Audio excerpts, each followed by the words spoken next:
So the first thing you want to do is identify and I think this is more important than anything, is the size of the bait they're eating.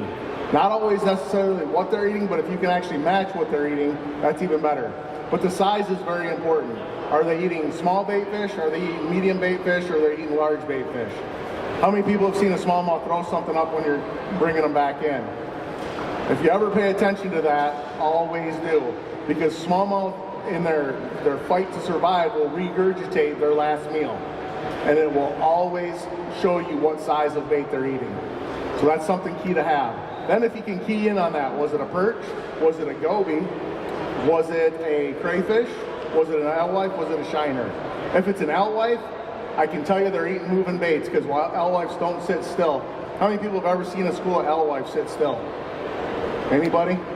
Never. I never have in my life. Every time you see them, they're always skirting. They're just like shad, and they're flying around everywhere. So you know you need to be throwing something that's moving at that point if they're eating alewives.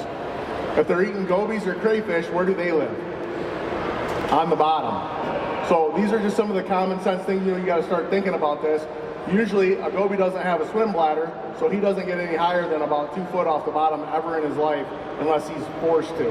And they chase up and then they go right back down to the bottom and get in the woods and the rock. So if they're eating gobies, same thing. Same thing with the crayfish. Crayfish will scoot, and they'll scoot along, and then they're right down to the bottom. Perch is the only caveat, and shiners are the two that will, early in the season, perch like to be in sandgrass. And I don't know if you guys, sandgrass is that carpet that grows on the bottom. We call it Cara. I call it the good stuff, because crayfish and baby perch really like to hide in it. And then gobies like to get on the edge of it in the sand riffles. So anytime you can find where that transition edge is with either gravel or sand, or Cara, sandgrass and sand and gravel, it's a great place to find them.